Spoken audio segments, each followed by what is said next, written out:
ರೋಹಿತ್ ವೇಮುಲಾ ಕಾಯ್ದೆ ಜಾರಿಗೆ ಪತ್ರವನ್ನ ಬರೆದಂತ ವಿಚಾರಕ್ಕೆ ಸಂಬಂಧಿಸಿದಂತೆ ರೋಹಿತ್ ವೇಮುಲಾ ಕಾಯ್ದೆ ಜಾರಿ ಅತ್ಯಂತ ಸೂಕ್ತವಾಗಿದೆ. ಹುಬ್ಬಳ್ಳಿಯಲ್ಲಿ ಕಾನೂನು ಸಚಿವ ಎಚ್.ಕೆ. ಪಾಟೀಲ್ ಹೇಳಿಕೆಯನ್ನು ಕೊಟ್ಟಿದ್ದಾರೆ. ರಾಹುಲ್ ಗಾಂಧಿ ಸಿಎಂ ಸಿದ್ದರಾಮಯ್ಯಗೆ ಪತ್ರವನ್ನ ಬರೆದಿದ್ದಾರೆ.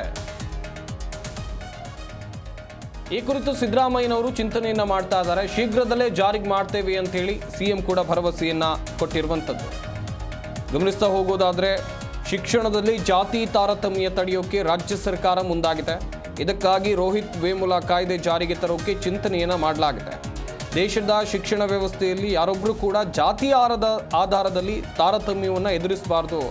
ಇದನ್ನು ಖಾತ್ರಿಪಡಿಸೋದಕ್ಕಾಗಿ ರೋಹಿತ್ ವೇಮುಲಾ ಕಾಯ್ದೆ ಹೆಸರಿನ ಕಾನೂನನ್ನು ಕರ್ನಾಟಕದಲ್ಲೂ ರೂಪಿಸೋಕೆ ಈಗ ಚಿಂತನೆಯನ್ನು ಮಾಡಲಾಗಿದೆ. ಕಾದು ನೋಡಬೇಕು ಏನಾಗಬಹುದು ಅಂತೇಳಿ. ಈ ಸಂಬಂಧ ಎಚ್.ಕೆ. ಪಾಟೀಲ್ ಅವರು ಕೂಡ ಮಾಹಿತಿಯನ್ನು ಕೊಟ್ಟಿದ್ದಾರೆ. ಕಾನೂನು ಮಾಡೋದಕ್ಕೆ ಸಲಹೆ ಮಾಡಿದ್ದಾರೆ. ಆ ಬಗ್ಗೆ ಸರ್ಕಾರ ಚಿಂತನೆ ಮಾಡ್ತಾ ಇದೆ. ಆ ಕುರಿತು ಕಾನೂನು ಮಾಡಬೇಕಾಗಿರ್ತಕ್ಕಂಥ ಅಗತ್ಯತೆ ಸ್ಪಷ್ಟವಾಗಿ ಎದ್ದು ಕಾಣ್ತಾ ಇದೆ. ಆ ಹಿನ್ನೆಲೆಯೊಳಗೆ ರಾಜ್ಯ ಸರ್ಕಾರ ಮುಂದಿನ ಹೆಜ್ಜೆಯನ್ನು ಇಡ್ತಾ ಇದೆ.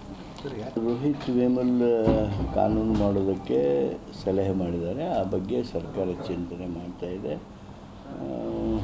ಆ ಕುರಿತು ಕಾನೂನು ಮಾಡಬೇಕಾಗಿರ್ತಕ್ಕಂಥ ಅಗತ್ಯತೆ ಸ್ಪಷ್ಟವಾಗಿ ಎದ್ದು ಕಾಣ್ತಾ ಇದೆ. ಆ ಹಿನ್ನೆಲೆಯೊಳಗೆ ರಾಜ್ಯ ಸರ್ಕಾರ ಮುಂದಿನ ಹೆಜ್ಜೆಯನ್ನು ಇಡ್ತಾ ಇದೆ. ರೋಹಿತ್ ವೇಮುಲಾ ಕಾನೂನು ಮಾಡೋದಕ್ಕೆ ಸಲಹೆ ಮಾಡಿದ್ದಾರೆ. ಆ ಬಗ್ಗೆ ಸರ್ಕಾರ ಚಿಂತನೆ ಮಾಡ್ತಾ ಇದೆ.